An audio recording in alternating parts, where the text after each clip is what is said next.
What's up, guys? My name is Ace, and today we got a few blog posts from Call of Duty outlining every single one of the weapons we're going to be seeing at launch, all of the equipment and perks and specialties, field upgrades, score streaks, and there was also an anti-cheat blog. And since there's just so much here, I didn't want to try to pack this all into one video and not be able to go into the depth that I'd like to with each of these topics. So I am going to be splitting these up, and in today's video, we're going to be looking at all of the weapons that are going to be available at launch, as well as the new advanced stat screen that they showed us, which is very impressive, and I'm loving what I see there. But without further ado, let's dive right into the assault rifle category. At launch, we will be having 7 assault rifles. And the first one is the XM4, which obviously we had access to in the beta of the game. This one will be unlocked immediately, so you don't have to level up to unlock it. As soon as you have create a class, you will have this available.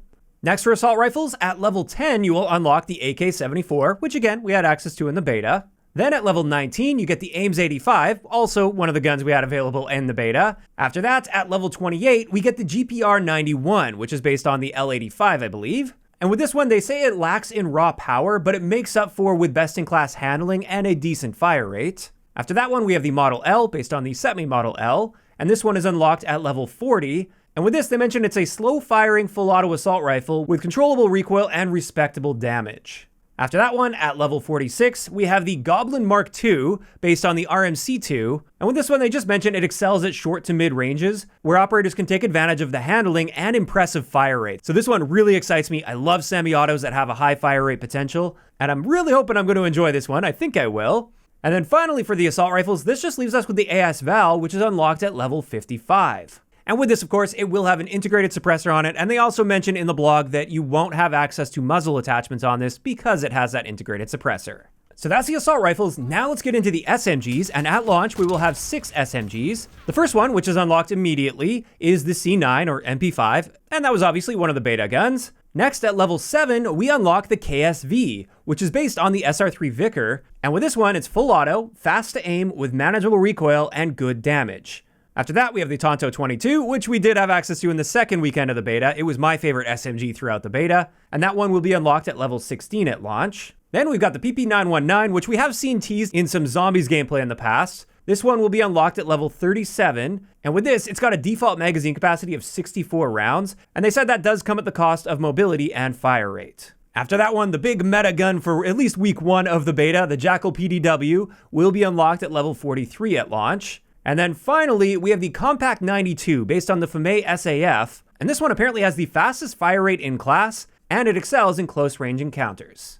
Next up, let's talk about shotguns, and at launch, we're only going to have 2 shotguns in Black Ops 6. The first one is, of course, the beta shotgun, the Marine SP, which is a pump-action shotgun, and that one will be unlocked immediately when you unlock Create a Class. And the second one is the ASG-89, based on the USAS shotgun, and this one will be unlocked at level 31. And with this, it's going to be a semi-auto capable of taking down multiple targets in quick succession thanks to its decent magazine size and solid rate of fire. So honestly, a little bit surprised to only see 2 shotguns. I thought we'd see like at least 3, but at least at launch, it's just these 2. Then let's talk about LMGs a little bit. And the first LMG is one that we haven't had access to with any gameplay so far. This is the PU-21, and this is the one that will be unlocked immediately. With this, they just mentioned it's full auto and deceptively lightweight and easy to aim with high damage. After that, we have the Beta LMG, which is the XMG, and that one will be unlocked at level 13.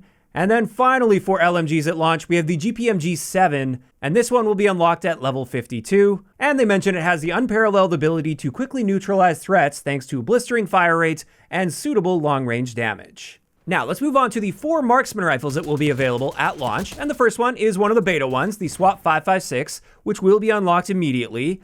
And that is, of course, a 3-round burst DMR. Then after that, at level 22, we're going to be getting the Sarkov 762, which is based on the Dragunov SVU. And with this one, it's a semi-auto DMR with a 20-round magazine capacity. And they mention it has excellent handling, and it's good for a mobile operator. After that one, the AEK 973 is unlocked at level 34. And with this, it's another 3-round burst DMR, with apparently a fast fire rate within each burst. Although they don't mention anything about burst delay, so I'm curious to see how this stacks up against the SWAT 556. And then finally, we have the other beta marksman rifle, which is the DM10, and this is unlocked at level 43 at launch.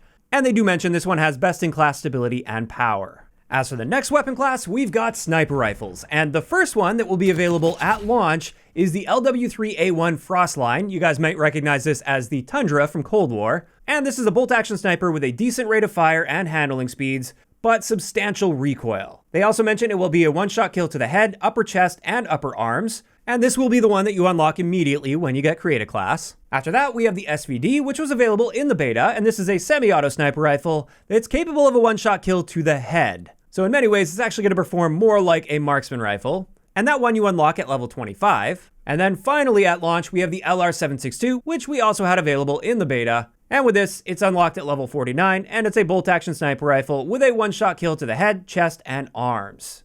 And that covers it for all of our primary weapons at launch. Now let's get into the secondaries, and we'll start this off with the pistols. The first one, which is unlocked immediately, is one of the beta pistols, the 9mm PM, or Makarov. And this one is semi-auto with a decent fire rate. Then at level 13, we unlock the Grakova, which is based on the Stechkin APS. And this one's actually a full auto pistol with surprising accuracy combined with a fast fire rate that offsets lower damage and smaller effective range. Then after that one, at level 28, you unlock one of the other beta pistols, the GS45, which is based on the USP45. And that's again a semi-auto. This one has a lower fire rate but higher damage. And finally, this leaves us with the Strider 22 unlocked at level 40. And this one is based on the Grendel P30. And this is described as having a fast fire rate for a semi-auto gun with best-in-class handling. So definitely the type of pistol that appeals to me the most, and I'm looking forward to this one more than any of the others.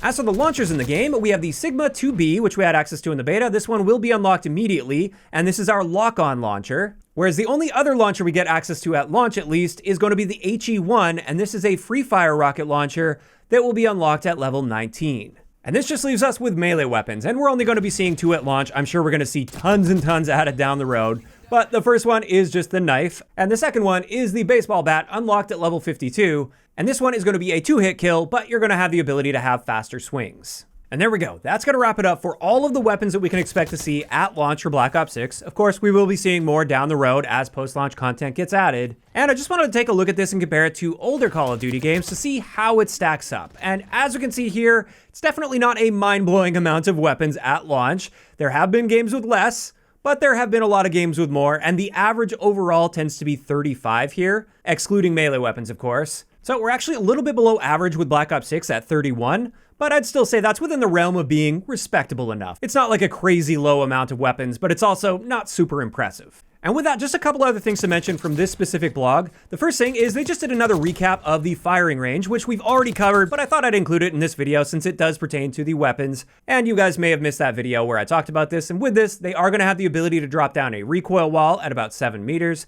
And there will be a dummy that keeps moving backwards every time you shoot it seems like, as well as the 3 standard dummies that we have access to in the current firing range. And then finally, and the thing that I'm most excited for in this blog, they gave us a sneak peek at the advanced stat screen, which they have taken to the next level. This is the most advanced stat screen we've seen in Call of Duty so far. The first key thing that you probably notice right away is it actually shows a character model with damage values for each zone of the body, which is interesting because in this game, at least for the regular, like standard full auto guns, we don't have separate body multipliers. Like you deal the same amount of damage to the foot as you do to the upper torso. So it seems a little overkill, although this would have been very, very welcome in games like Modern Warfare 3, where we had all kinds of body multipliers going on. But in either case, I really do like that, and I also like that they show damage at other ranges as well. Although there's still some information left out there, we don't see all of the different damage ranges as well as the multipliers and stuff. Then we've got our standard like rate of fire, bullet velocity. We've got our mini-map ping, which is nice to have that available in the advanced stats, so I don't have to do the testing for myself. Also, we do have pretty standard hip fire, min and max, recoil gun kick, horizontal, vertical recoil control.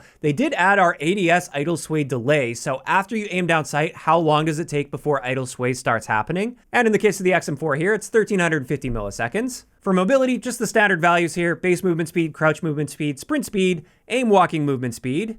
And then finally, for our handling stats, we've got our reload quickness and our empty reload quickness, although these likely aren't the add times, so I'll still have to be calculating those. Then, of course, we have aim down sight and sprint to fire speeds. However, an additional thing they've added here is slide to fire. That is something that's stated in the advanced stats, and I'm glad to see that. I'm also curious about dive to fire, since I know that is a stat that you can change with attachments, and that one isn't displayed here. But overall, I'm loving what I'm seeing here. There's still plenty of room for me to provide additional stats on top of this, so I still think there's going to be plenty of value in my gun guide series, but it's going to be really nice having things displayed a whole lot better with these advanced stats.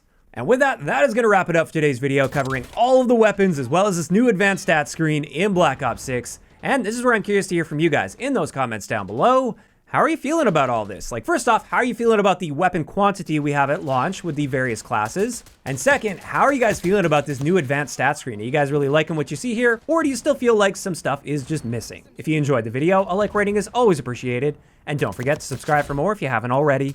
I'll talk to you guys next time.